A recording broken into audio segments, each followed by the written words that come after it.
Hello and welcome back to the Tug of War Radiant Super Finals Best of 7 match between NIP and Team Empire as we are on to game number 6. We are nearly there. We're nearly reaching game number 7 in this Best of 7 finals. Ninjas and Pyjamas are only one game away from victory. Empire, they're going to need a couple more. They need to find a bit more fuel in their tanks. Both teams, though, really reaching the ends of their tethers, it feels like. We've had a couple of turbulent games, a bad performance from Empire 2 games ago, but pulling it back. NIP maybe letting things slip a little bit. My name is Nomad. I'm here with Tsunami, and we've had a bit of a system going to keep ourselves remembering what's going on in these games. We've made some comics, or I've made some comics in between the games on MS Paint to remind us of the games, keep track, and of course we'll have a nice comic book at the end to remember this best of 7 by, which hey, maybe we'll put it up for sale. Do you think people will buy it, Tsunami? Oh yeah, I can see the auctions already. It's what, Sotheby's or something like that. I can see it going for a high price. I'll buy it for a high price. Nice, thank you. All proceeds, of course, go to a charity, which is of course me, because I am a charity case. So the comment for the last game, Tsunami will take you through it. There it is. May have noticed I ran out of time on the last one. Yeah. Okay, so Anti-Mage is he's bending down to pick up. I mean, technically his... Oh, wait, okay, so I think the cosmetic is supposed to be a basher. But he's picking up his weapons. What is this supposed to mean? I mean, do you remember he threw them away at the end of the last comic? Oh my gosh, there's continuity? Exactly. Oh my god, there's an arc? So a whole redemption arc for Dream. Unprecedented. Alright, so he changed his clothes, because I remember he was in blue clothes previously. He changed his clothes. And he's back anew to pick up his weapons. He's got like an indifferent expression. He's not necessarily smiling or frowning. And then panel 2, we got a shaman, and he's setting a basketball on fire. Nah, I got this one. This one's pretty good. So it's a cold embraced. I mean, not a cold embrace. A winter cursed rolling thunder pangolier. And then he gets promptly shackled, and Winter Wyvern's on the phone, and she's like, 5 seconds. Remaining. Make the play, shaman. And he's like, I got it. And then the last one, you know, when you're out of time, you just gotta whip out the spray paint can and kind of get to work, you know? I mean, that part I'm okay with, but I don't know what I'm looking at on the right. It's an anti-mage holding, like, a dire tower. Is that supposed to be Ursa? No, you say it does look a lot like a dire tower. Is it Ursa? It's amazing when you actually start trying to draw things, how hard it is to remember what items actually looked like in the game. So those were supposed to be Abyssal Blades, kind of like Abyssal Bloodies. Just really kind of fucking up Empire's shit. And yeah, Abyssal Blades I always picture with like more teeth. I think they're very teethy. Yeah, I definitely missed that. I missed a lot of detail, to be honest. I mean, we were like halfway through the draft, and I was like, oh god, I haven't finished. So I just kind of whipped out the spray can and... yeah, and now we're a whole way through the draft. Now we're the whole way through the draft. Yeah, exactly. I hope you weren't looking forward to any draft analysis here, Tsunami. Absolutely not. I never am. You may now. Alright, so what do we got? I mean, it's all heroes we've seen before, other than Bat Rider and Night Stalker. Where'd my tab go? You've lost the Dota. I had to mute it because they were. I heard the Conka ad one too many times now. And he's like, best black hole. Okay, I found it. Oh, Night Stalker. Okay, so Night Stalker's been something that's been occasionally banned out by Empire, and it's something that I think you had mentioned that you had seen in the previous series, right? I'm not sure they played it. Yeah, I think they played it once or twice in the previous series, but they played it a ton in Katowice, I think. Oh, okay, that's what you were talking about. Okay, yeah, where they were kind of the first ones to discover it on the new meta, and yeah, really did do wonders with that hero. So giving it to 33 this time, PPD on Nyx Assassin. So whenever the Nyx was picked up, I was thinking it was going to be 33 hero, but instead giving it to PPD, and there is no real like hard counter. It's not like you're up against a Weaver or a Bat Rider, which is usually what Nyx Assassin is typically seen, and nor do I think that the break is useful. Pretty much the only thing that the break will be useful from Vendetta for is Jug's crit and Lucky Shot, and that's pretty much it.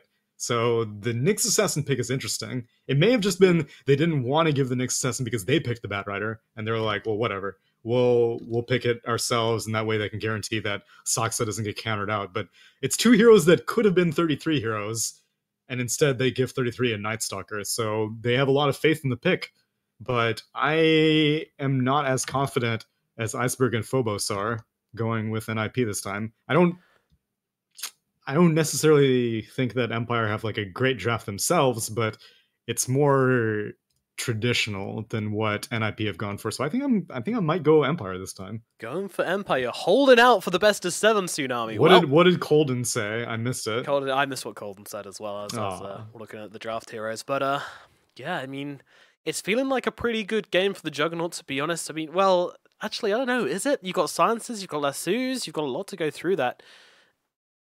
Yeah, BKB TP is going to be tricky, especially if he gets initiated on a mine. Purpling Fierce Silence is just going to make it impossible for him to really do anything. Yeah, and then again, as you say, I mean, what hero is Sayu on this time around? He's on his Tiny. Very hard to bet against Sayu Tiny. This guy has proved time and time again he is a beast on this, man. So, yeah, I'm going to go Empire as well. Game 7. Game 7 is what we're both putting our money on. Of course, if you've got any money to put on this game, then of course head over to 1xBet and do that over there. As we get into game number 6 here, however, it is, of course, I mean, the numbers don't go up this high on the counter, but it is, what is it, 4? Game 6. 3 games to NIP and 2 games to Empire.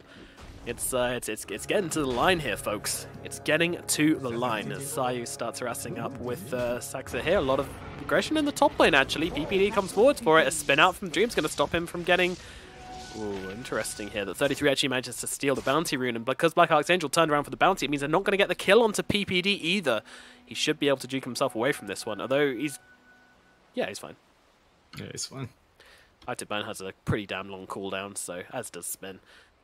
He's probably got Impale. Yeah, he's got Impale up already. No threat for him. And with that insane health regen, I mean, eats a tango. Yep, there we go. Health bar shooting right the way back up again. So it's going to be a Night Stalker and a Nyx Assassin lane up against this Wyvern and the Juggernaut. So, I mean, there's high kill potential on both sides because Arctic Burn against this tanky Night Stalker will do a lot of damage, and obviously a stun setup into, you know, Void, which daytime Void not really that much. I think mainly the first 5-minute bounty rune is going to be lit because there's definitely going to be both teams more than willing to fight over it. Oh yeah, but it's going to be a party. Yeah.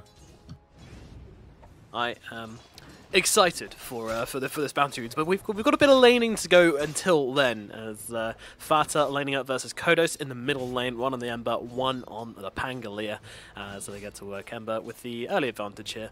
I think this is probably an Ember's favoured lane, but I think Kodos has more kill potential, so if Kodos can play it right and get himself a cheeky kill here, then he might find himself an advantage and possibly take over this lane, but that is a big ask for a Pangolier, not the hugest kill potential in the world by himself.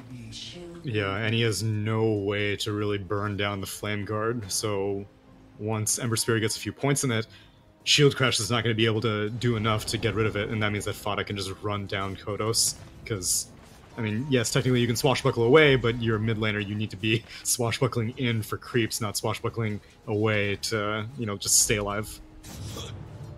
Absolutely. It's, yeah, I mean, Lucky Shot is still such a weird spell to me. I'm still struggling to kind of figure out its place inside of thing, because, you know, as the name suggests, it's kind of lucky, and the silence at the right time or a disarm at the right time can be absolutely game-changing, especially in a 1v1 situation. But whether that comes about for you is neither here nor there. It's not in your control. But it is about putting yourself in the best position to make it happen. And yeah, these disarms helping out a lot.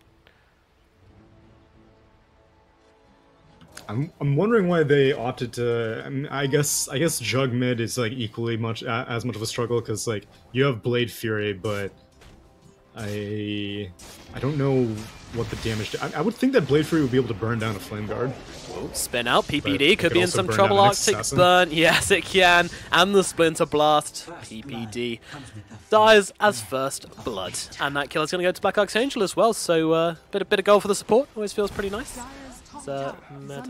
This is the first time we've seen the Prophet on the side of Empire, actually. Yeah, they haven't run it. Hard to say Bat whether Rider. hero's been one of the strong. I don't know, what are the core heroes of this best of 7? Would you say? I mean, for me, it's definitely the Tiny for Team Empire. And, Yeah. I mean, there's not really been a hotly contested individual hero. We've seen the Pango I mean, a lot. But... I would guess, yeah, Pango's been showing up a lot. I would guess that the Razor is technically something. Yeah. I imagine it was probably been banned out, but yeah, I'm surprised I'm not seeing as much Phantom Assassin. It may also be getting consistently banned out, but that is something that I saw a lot in the Empire versus Namiga series. So I was expecting to see it quite a bit here, but it's possible that it's just been getting first phase banned every time. Yeah, I think it has been. I think PA has been thrown in the bin pretty much every time. I'm trying to remember who else is. I think the Magnus, we Razor's saw been. Yeah. 2 games. But that's good. That's what everyone hopes to see out of a best of 7 is a lot of hero versatility because, as everyone knows, within series there are their own meta, and if you have 7 games to determine a meta, then you should see a lot of flexibility being shown, and it does seem that the series is living up to that. Yeah, absolutely. There's been a ton of different heroes thrown out, and that's actually kind of interesting to say that we've seen a new hero pretty much every single time, and no heroes have been like, you know, it tends to be just you ban things, and oh, PPD in some trouble again here, being run down by these two, throws out the stun, but unfortunately will go down all the same. Only getting the Wyvern and the stun was not enough. Yikes. PPD struggling in the top lane. Meanwhile, mid's going pretty well for Fata, however. I think overall things are pretty even in this laning phase still, with a slight gold advantage going to Team Empire, but nothing notable so far. 5-minute runes. Yep, here comes the violence, and actually This was Empire not just... lit at all. Oh, Tsunami. This was very unlit. You promised us. I mean, I think it's because PBD died, and so as a result, like, the scheduling was off. Now look at this little blue minimap thing. It's like, I'm here for the rune. Oh, it's 15 seconds too late. So you're taking some punches here in the bottom lane, but they should be okay though. Ace is still going for this one, but he's going to get tossed up, and with the damage coming through from Man, could be in some trouble. No, backs himself away, and with Saxa coming in the back, he's going to be alright. Just point out those odds there in the bottom of the screen by 1xbet, of course, offering a €130 bonus. Oh, then could be in some trouble trying to TP out of this one. Will not manage to do, will manage to do so, but Sayu will not manage to do so as he gets hunted down under his tower, and the Tiny is dead. Madden coming straight the way back in though, looking for the cheeky kill into Saxa here, but can't find the distance, can't find the damage to bring down the Bat Rider, so it is going to be a freebie for NIP in the bottom lane, not costing them anything other than a couple of spells, a little bit of mana here and there. Man, it always brings fear to my heart to see 33 running around on this Night Stalker when it is nighttime. PPD just going to throw out the Spike Carapace, backing himself away. Saxa in some trouble. Sayu gets it. This man and his Tiny, he always finds the kills. He always finds the money. Radiant promptly scan out because it was like, what was he doing in our jungle? It's possible that he's coming to gank me. Good detective work there from NIP. We'll All things considered, Kodos on this Pango is doing better in the mid lane than I would have expected. I mean, he's still falling behind, but it's not as significant as I thought it would be whenever you have to deal with Flame Guard. I guess the trade-off, I mean, Flame Guard pushes the lane, so it's not like Pango really struggles to last hit on our tower. He has fairly good damage. He can always use Swashbuckle to finish off all the creeps, so I imagine that's what it's mostly coming down to.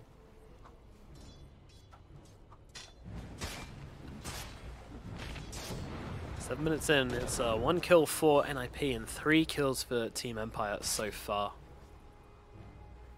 It's, I think typically most Night Stalkers, once they get level 6, and still no boots even on 33's Night Stalker, so he's, I guess, just... Oh, he's rushing a Midas. Wow, okay. So he really wants to scale early on. Oftentimes I see Night Stalkers, like, once they get either a drum or a phase boot, and then they get Dark Ascension, then they'll just start moving around the map constantly. But I don't know, I don't really know if that's really possible, because, man, usually I see phase boots. I'd never really seen no boots at all, but granted, I have not seen that many Night Stalkers. I've only seen a handful of games, so maybe this is just the way 33 likes to do it. Yep. I'm not too sure, to be honest. We know that NIP, they're never ones to kind of stick to one particular build. Yeah. They always kind of seem to have overall structure of the game in their minds together as a team. PPD, I think he was maybe looking for a courier or something here, but he's very much behind enemy lines as he's trying to run back to the wrong base, but we'll try and go for the TP out. Is there enough damage? There is not, so he will get himself away, yeah, despite the crit from Dream. But, you know, he will get himself out, so PPD survives this time. Survives this time. Things relatively quiet for both teams having fairly good kill heroes. Like, you'd think maybe some Nature's Prophet rotations. You know, 33's got Dark Ascension, Ember Spirit's hit level 3 and hasn't really gone for any triple Remnant plays. But all teams are just content chilling for now. It's really only Seiyu that's been moving around as he does go on bot, but it's a Lifestealer. Nice invis use there at the moment the open wounds come out. So, 10-minute runes are coming up in a minute and 10. So now, these are the runes which we're going to see the real bloodbath take place in. I don't know, with this Midas Nightstalker, I don't really recognize the timings very well for a Midas Nightstalker. Yeah. I mean, you're still very, very strong with Dark Ascension. It's just that I would think with, like, Cold Embrace and Avalanche Toss, that you would get kited around if you don't have any boots. So I don't really know if he's willing to take a fight. Well, it does look like they're trying to ward them off here.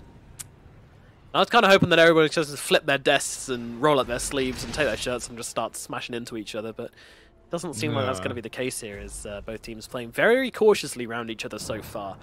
You can tell the burn starting to set in a bit, the caution, you know, the gay abandon they had in the first few games is gone, and now it's all cold, calculated Dota here, as both teams just want to... I mean, you know, yeah, NIP just want to end out the series. They've been playing for, like, what, like 6 hours now? Almost? It's a long time. It's a long time. I think I remember PPD's tweet where he said something along the lines of, gotta play a stupid best of 7 tomorrow or something. Or like, whose dumb idea? Like, why? Yeah, it was like, why in God's name is this the best of 7? Yeah. and you know, to be fair, he would have already won the series if it was a best of 5. Yeah, and you could tell if he wins this next game, then he's gonna be like, why was this a best of 7? There was no point. Yeah. If he doesn't win it, then he's gonna be like, we only lost because it was the best. Actually, no, I don't. Well, No, maybe. if he doesn't win it, then he was like, I should have already won this series. Yeah. Screw this new format. Yeah, Oh, Ace only has 1 point in Rage. Tried to TP out there, but didn't quite make it, but will find safety inside his creep. Yeah, Wyvern's And not Midas level coming out 6. to him as well, so that would have been a really critical time for him to die, actually, if he did happen to pass away there, but thankfully, Midas gets himself out, and the rescue queue is coming in. He's just going to take the free trip back to base. He's going to get the CS. Didn't get the range creep. Yeah, he's playing That's a 0 out of real 10 from me. safe. Yeah. Dude, you gotta Alright, get Dark the range Ascension, let's creep. go.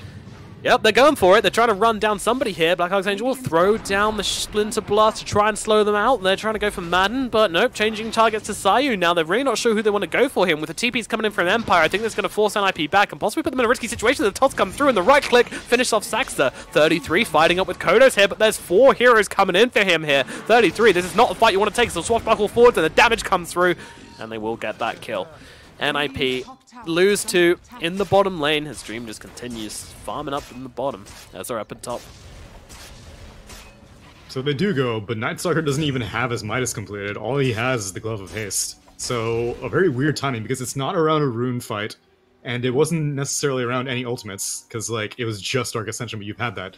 Batrider didn't have Lasso, Infest was already used defensively, and now PPD gets double lucky shot at. Yikes. Yeah, can't attack, can't use spells. Does actually get the Spike Carapace off, but the Swashbuckle will finish the job. The Danger Scorpion taken care of as PPD falls to the next assassin. 6 kills now for Empire. Is this the first laning phase we've seen them actually win? Yeah, I would say so. NIP have been dominant in the lanes until, well... yeah. Actually, I think last game they came out pretty well. Yeah, well, I mean, last game it was not as obvious though. It was mainly just that Ursa and that Shaman quietly farming away. But this time they're actually like flexing dominance. They're moving around the map a lot, and making NIP sure NIP just... know that they're on top. Right.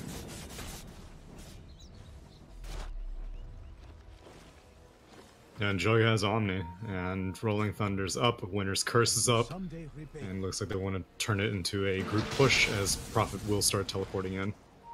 Yeah, this is some good momentum coming out of Empire, something we haven't really seen a lot of them in the past in this series, so good to see them trying to roll up their sleeves and get some work done in this early game, looking at towers and such, because I would say that towers has kind of been the game they've been not so hot with in the past. But You know, as usual, NIP just sending these poke heroes to come in to try and defend this one, and Empire will be forced to back off. Actually, Searing Chains forcing out the spin, and now okay.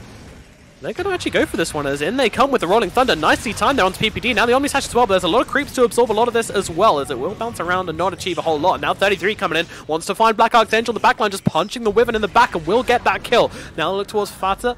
Kodos here, as they run him down into the trees. Not sure who's getting jumped on here, but NIP loading a look of health. Yeah, lucky shots. The damage from the Swashbuckle doing a lot, but not quite enough, as Empire dropping hero after hero. Madden falls as well. Dream trying to get himself away. Doesn't want to die here. Sayu going to help him out. They're actually going to go for something here. I feel a toss coming on.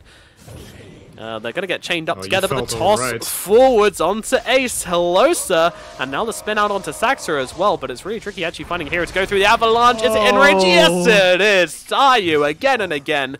Coming in clutch there with the avalanche to cancel the TP and secure them. At least one turnaround kill. Still a one fight for NIP, I would say, but maybe if Empire can transform this into a tier 1 tower, we can still consider this a victory for them. Yeah, I mean, it costs Dark Ascension, so with such a heavy, high cooldown ultimate spent, they do finish off the tower, but a really awkwardly timed Omni Slash, though. Yeah, like you said, there are a lot of creeps around to bounce around the Omni Slash, and especially at level 6, your Omni Slash does not do enough damage that you can reliably be like, I only need to get like 2 bounces, then I can kill him. He got 2 bounces on Nyx, and Nyx was perfectly fine. So a little bit of miscommunication between the Winter's Curse and the Omni Slash, and the Rolling Thunder as well, so Empire lose quite a bit, but at the minimum they do take a tier 1 tower mid. Yeah. Maybe you're losing a bit of their momentum now. They can't keep up the same level of aggression without these spells, but I'm sure they're not feeling too out of it.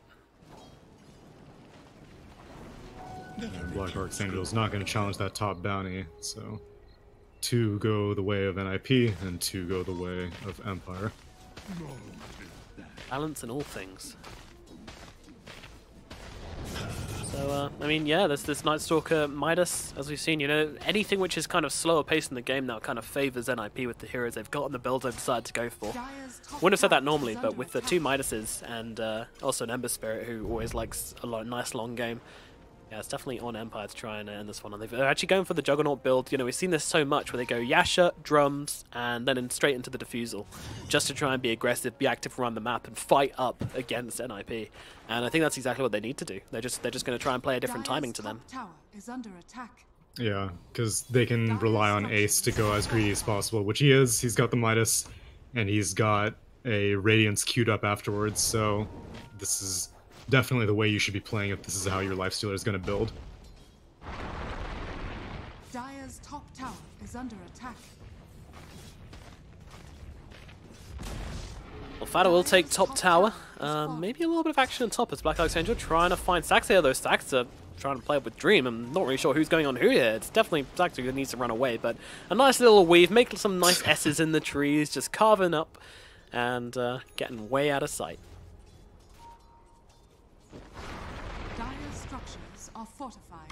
So Prophet also went for Midas, which kind of makes his push a little bit trickier. I don't know. I kind of don't blame him, because having an Ember Spirit on the enemy team makes things very, very delicate. There's now PPD. He's going to be okay. He's got a TP out. Oh, they're going to curse him. Yeah, but I mean, I think a TP for a curse is absolutely fine, though. You know, this is absolutely fine. They get the silence off from the lucky shot as well, so there won't be any Spike Carapace shenanigans. Meanwhile, Dream finding up a top here, but with 33 coming in, Fada chasing as well. Dream might have bitten off more than he can chew, but Sayu coming in with the Avalanche, trying to help him out, but Dream dropping low, and 33 will find the damage to finish him off. However, Empire rotating. Not going to help. Yeah, that doesn't do a thing. 33, though, flying around the trees, being chased by a Wyvern. Aerial flight, very fun. He could go back in. He's kind of low, though. Until he's thinking about it, though. Back off.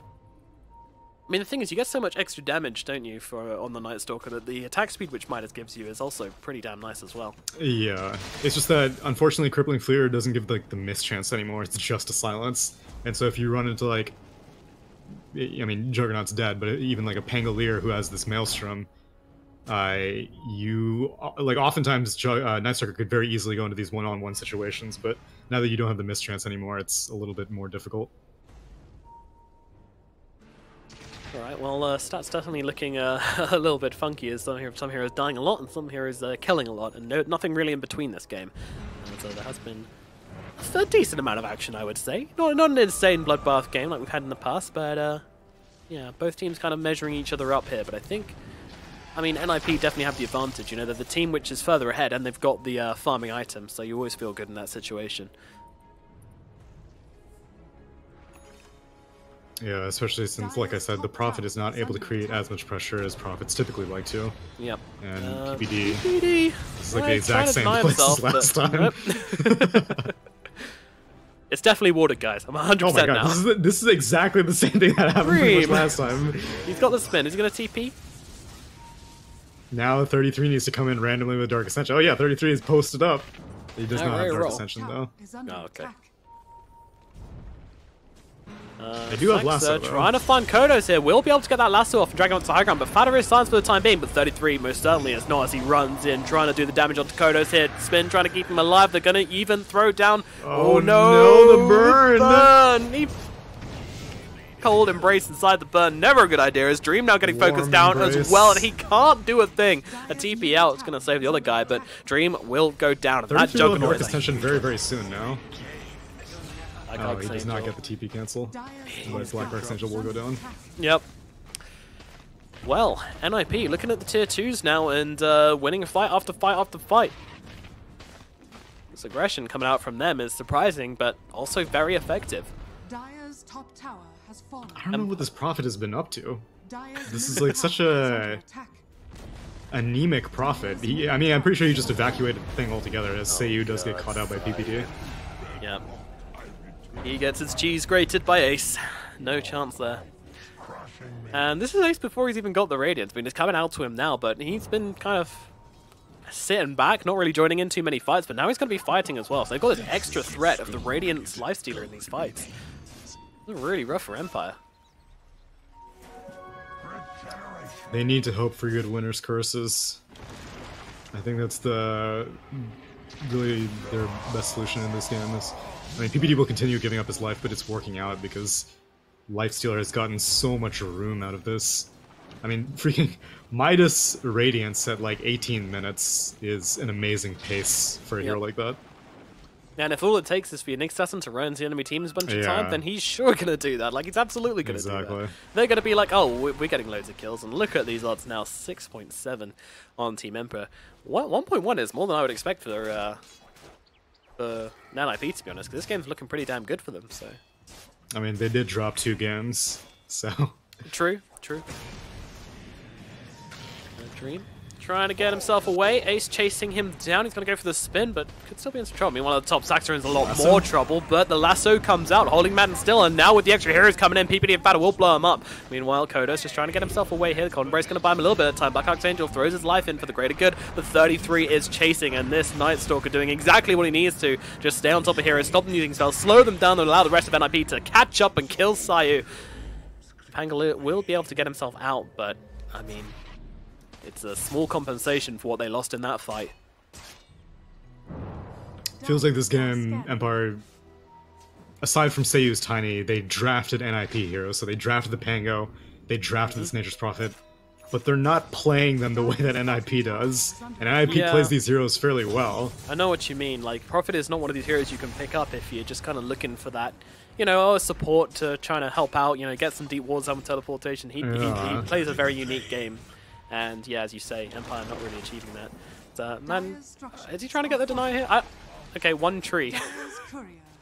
Yeah, see, exactly. Case in point. Fada still gets the tower and just the Dire Courier dies as well. I think that was a PPD Vendetta invasion, but yeah, I don't know. Doesn't die though. Pretty good for him. No, I think this Prophet pick is hurting them substantially. And again, I don't really blame the way that he's built, because whenever you're against an Ember Spirit, it's very stressful to play a Prophet, because, like, you know, if he goes for a physical build, then you're going to get all your treants cleaved off, and then if you go for, like, a pushing build, it doesn't matter, because if Ember goes for BOTs, then he's going to chase you around everywhere. And so, you always are one step behind a Prophet, but even in the laning phase, it didn't seem like this Prophet was that big of an influence. Well, now a Blink Dagger coming out from Sai. Okay, this is something good for Empire, something they can work with to try and find some initiation and get these quick pickoffs. Is it going to be enough, though? And also, Lifestealer going for this Manta style to be able to break out of. He's farming Jugs camps. He's like, yeah, thanks for softening up. I'll take it from here. Just plain rude at this stage. It's not gentlemanly Dota being played right now. It's PPD going to find Madden in the trees. He's not under the tower vision, apparently not. And he's just got him trapped in here. Madden caged up. Oh, that is the dream. Kodos comes ripping through, and Empire going to follow up with an... Well, they do manage to get out, but PPD will pay the price. Oh, the dream. The dream. Who's the hero that has the death voice line, Lucky Shot? Someone says, is it Mirana? Yeah. Or... Yeah. Lucky Shot. Lucky Shot. That was a lucky shot. 2 silences. Are you kidding me? Yep. Unbelievable. Well, you know, that's what the spell's called. That's what the spell's called. He's got a remnant out. He should be okay here. Smoked up on Empire. You know, unless he gets lucky shot at. That is true. That is true. Need to definitely preface that one.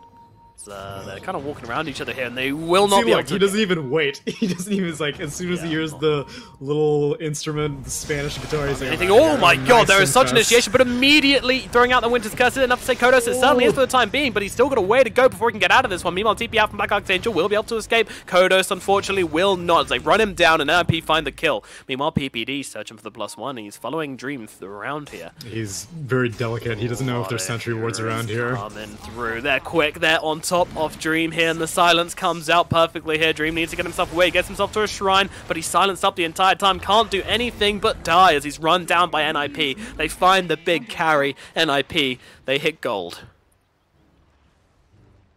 Kill off the Pango, even though it was a really nice response by Wyvern to get that quick curse off. There's just 15k net worth advantage, and only going to grow after NIP get all these bounty runes. Yeah, make that 16 after those bounties come through, make it 17 as another one comes through. It's just ticking up and up and up, and well, we've seen this before, but this is a big lead. This is a really big lead, and Empire don't really have the late game here, so they need to find a miracle here to stay in this game, and therefore the series, and therefore the tournament. Soxa does not have lasso available for another 5 seconds. It's so good that he got this blink dagger early on, because oftentimes as a lifestealer you're really farmed, but your vehicles are not, and they don't have, like, you know, the force staffs or the blink daggers that are necessary. But Soxa has been given the right farm priority, and so he completed this blink dagger pretty much the same time as lifestealer was ready to rock and roll, and so it's such a dangerous window now for Empire. This is very typical of NIP though. They're very good at prioritizing and finding the farm on their 4 and 5 position. And I almost say the same for Empire, except only on Sayu. I would say 4 position. Yeah, I think PPD often gets left behind. Yeah, farm-wise, but they always make sure he gets his early 6 so he can be effective on these heroes. And you can never see PPD being too far behind on levels, which is definitely an active decision by the team. Meanwhile, that's why in that AM game when he was playing Bane, it was so weird to me that he hit level 6 and wasn't really doing anything with the Fiend's Grip. Yeah, but this game is a marked difference. Ace getting to work on this Roshan with the Solar Crest. It's not taking a long time. No response from Empire as of yet, and I don't think there will be. Yeah, and it's Natural Night that they have another 3 minutes of, so 33 can still wreak havoc. Doesn't even need to cast Dark Ascension, and Ace will take the Aegis. And he could hop into his Batrider now. Yep, or he could get inside Fada if he wanted to. He's got his options open. Or he can get inside PPD. Yeah. Or he can just walk. That's also a possibility. It's good for you. Nice exercise. Exactly. Well, NIP just kind of taking control of this map, and I mean, look at this vision from them as well. They have got wards all over the shop, and really kind of asserting their dominance in this game. Knight's time still up, but they're going to go forwards here, but a quick rage from Ace, yeah. Even if there was, he's got the Manta now. He's got the Manta for exactly this reason. They will open wounds up Sayu. Sayu throws down the Avalanche. Even a Winter's Curse being thrown onto Ace just to try and keep him off them. But they are still going deep. Fada getting the damage off. Black Archangel going to have to pop the Cold Embrace, but I don't think it's going to save. Even Kodos jumping in inside the Rolling Thunder to try and help out, but it's just not doing a thing. Going to TP out of this one. Meanwhile, Maiden, yeah, chased down by 33, and they still get the lasso off onto Kodos. That is going to be another kill caught out. Oh, Man, Empire bleeding away this game, and it is not how they want to end this series. It's not how they want to end this tournament. They played so much better than this previously, but this game, they're bleeding away too much. They're bleeding away far too much, and it is starting. 22k. It is 22k. And it's an Aegis, and it's looking to be a mid-tower as well. Sayu trying to play around with Fada here. Dude, he's getting Mjolnir proxy and the Flame Guard. He may have enough magic damage to just finish him, but he's gonna think better of it. Thank you, Cold The Embrace. game's in their grasp. They're about to finish a best of 7. Yeah, you don't want to do anything silly here. You don't want to overextend on your own just to get a kill on a Tiny. Dire's middle barracks has fallen. Taking it chill, NIP. And this is the thing, right? Like a lot of the other times NIP we've seen them, they would have gone for that play, absolutely. They would have gone ham on this. They would have been, you know, jumping into base, you know, trying to get these kills. But and I feel like that's what they kind of would have done last game. But this game, they're kind of like, we're feeling a lot more. I don't want to say Dire's top shrine is under disciplined. That's what I'll say. They're feeling disciplined. Pragmatic. This time around. Yeah, yeah. Thoughtful. Deep. Because they have like a huge advantage right now. This Nature's Prophet, good lord, he is so utterly useless on the side of Empire, and Juggernaut is just taking the entire focus of Empire. That Chug just got half health by one sleight of fist. Pretty much. Dire's top shrine Rough has times fallen. indeed, and they look like they're trying to wrap around here. It's been out from Dream to try and back himself away. Saxer is chasing though. He's down. got the lasso, doesn't have the blink. Empire need to get themselves back to their base, but can they make it? PPD going for the intercept.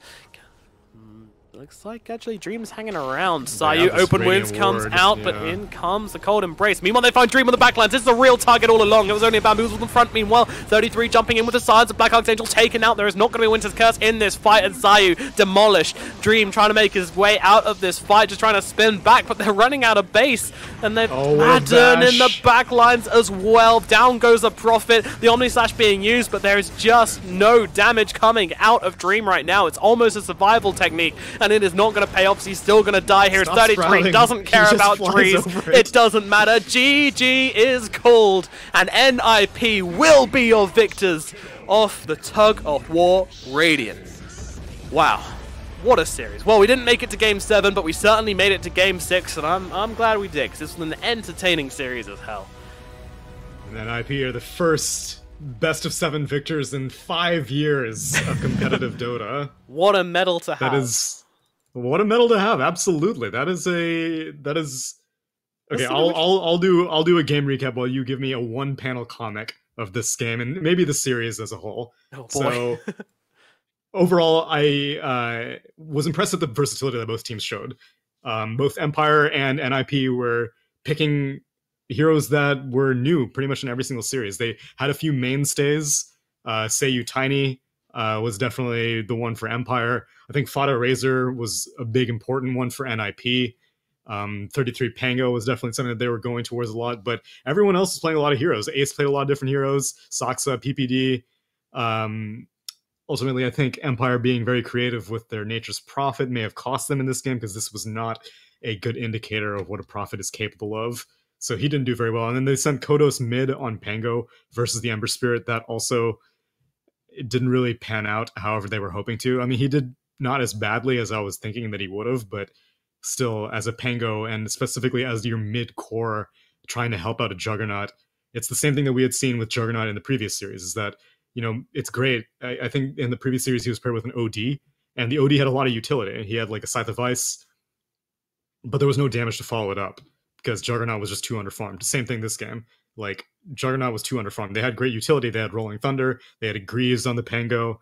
They had an Orchid built on the Nature's Prophet, but no one was really there to do damage. And this is against a team that built 2 Midases. Ace and 33 both had Midases, and normally whenever you're a Prophet, you're like, oh sweet, there are 2 Midases, I'm going to farm naturally. I might as well just take advantage of these itemization that the enemy team has gone for and just push them really early on. But I really rarely saw Maiden on the Radiant half of the map. Absolutely. Well, I have just finished off my drawing. We'll get that up in just a Perfect. second. But yeah, I mean, what were the main heroes of this this best of 7 which you felt kind of stood out to you? I mean, Pango was picked a lot. I don't really think it was that special of a hero. It was funny to see, but I think again, Seiyu Tiny is like a bright spot for Empire. I think he's very, very good on the hero. And Fada Razor on the side of NIP. I think that was something that Empire were not ready for, and something that I think, I mean, Fada's famous for, so any team is very, very aware that it's something that you need to be concerned about, but Empire just faced it head on and did not come out. Pretty. Yeah. They just didn't come out at all, I guess. Didn't come out. They didn't come out. It was just a They whitewash. just stayed in. Yeah. Man, I mean, 6 games, you know, the team's pretty quiet, but I was impressed to see that level of discipline from Ninjas in Pyjamas. I mean, look at the team fights as well. Yeah, I mean, they didn't feel tired. They didn't look slow in this last series, which is kind of what I was expecting, to be honest. I was expecting to see a bit of burnout, see a bit of mistakes, but I mean, the laning phase, it definitely felt like that. We were in the laning phase, we were like, well, nothing's happening. You got a Night Stalker on one team, and Nature's Prophet on the other team, and nothing is happening. But they were just waiting for their window. They were indeed. They were biding their time, and, you know, using the Midases. You know, it's kind of like previously. I think we had a game with no Midases in it, and it's kind of like they went, "Wait a minute, guys. What are we doing? You know, we've let things slip here. Midas is OP. You know, this is 7.21. Yeah, let's get back into it. Let's pick up the Midases and let's just play the Dota we know how to play. Pick up our favorite hero, pick up our favorite items, and just go at them. You know, we are the better team. I feel like I would have loved to hear PPD's chat before this last game, because this was playing like the NIP we knew, at least after the laning phase. But laning phase was very kind of passive from both teams, to be honest. No one was really... Yeah. Empire being a bit more aggressive, I think. But they had to be. They had to be, indeed. Yeah, no, looking at some of these highlights as well. Yeah, this was so nice. I loved Ace. He just goes on to Sayu. Meanwhile, everybody else in IP just wraps around and targets down Dream.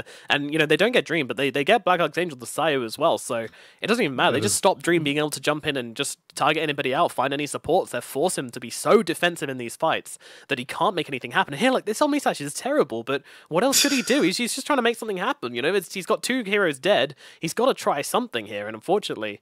And yeah, as you say, a tree's not exactly helpful, but at this stage, what does it matter?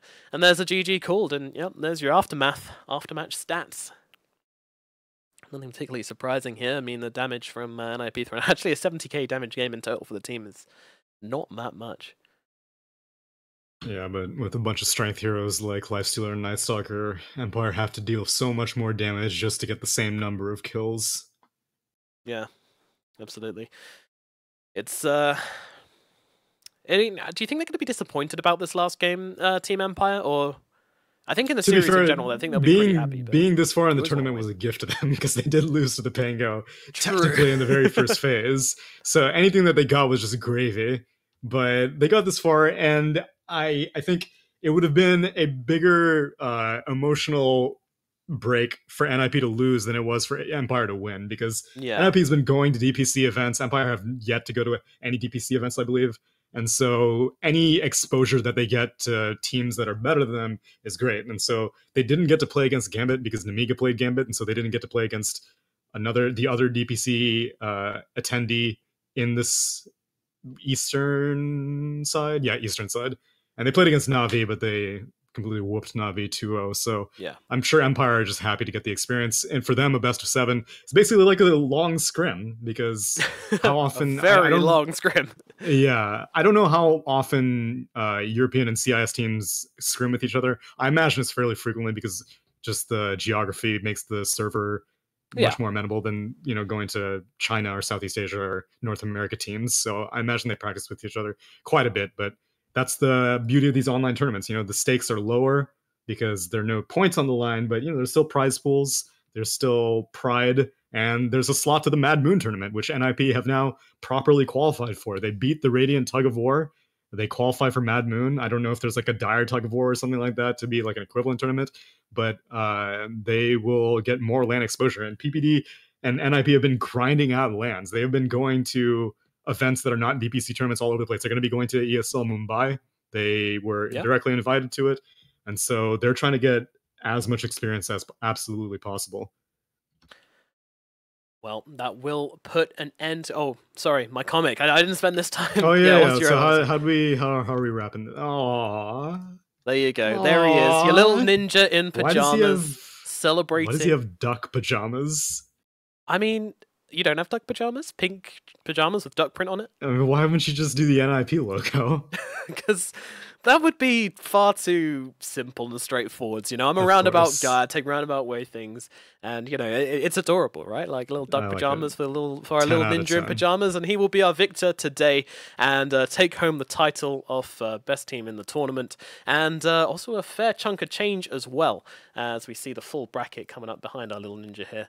As yeah, this is a journey we took. The western and eastern sides both meeting in the middle to take it in this final best of 7 series. 30,000 for NIP. 30K. Yeah, 30K in the bank. Nothing Easy to shake a stick 30K. at. Yeah, well, I don't know. It's been about, what, 7 hours of Dota now? Easiest 30K amount. I mean, if you think about the hourly rate, I think that's a pretty good deal. True, but I mean, like, some of the teams, I mean, they had to go 2-1 versus Kaban. They went 3-2 versus Singularity in the best of 5. They're going to go 4-2, but yeah. they made a meal out of this. It has been a bloody, bloody route to the super finals, but it pays off for them in the end. It does indeed, and Literally. I'm sure, you know, all practice, all getting in best shape as possible for their future events, which we're very excited to see them in. And the Mad Moon tournament, which of course we have no idea what it's going to be, but hopefully there will be details released about that soon. So keep your eye on all of WePlay's social media and such. And of course, big thanks to the sponsor, 1xBet. Go and check them out for future events as well. Details in the description, in social media, and all that kind of thing. And I think, do we want to watch the crazy Russian video, probably really announcing the Mad Moon tournament? Dude, WePlay always has the craziest videos. Watch it. Right, so gem on the There's a floor. radiant crystal in the ground. This chick, she's. I mean, if I saw that, I'd be like, okay, that's radioactive. No, thank you. But she's like, yeah, all good. I guess it's pretty common. Oh my god. She's getting raptured. Let's get probed. Yeah, I would let go at that point, personally. Oh my god. Oh my god, I didn't see that coming. Dude, what a twist! She's like an Eevee. This is her evolution. She turned into Wind Ranger. That was like a Windstone or something. Damn. Oh, there's a ton of other people turning in as well. Dude, she's gonna focus fire the Dire Tower. Wow. Battle of the Ancients was begins. awesome. Wow, yeah, that was cool. That was cool as well. All right. We've already seen this one like 1,000 yeah. times. Another book. Oh god, turn it off. It's in Russian. Sorry. All right. This is going to be it from us. I hope you enjoyed the cast. My name is Nomad. He's Tsunami. Throw us a follow on social media if you did enjoy the cast. And as always, stay safe. We'll see you guys very shortly for more Dota action, I'm sure. But it's going to be it from us today. And yeah, see you next time.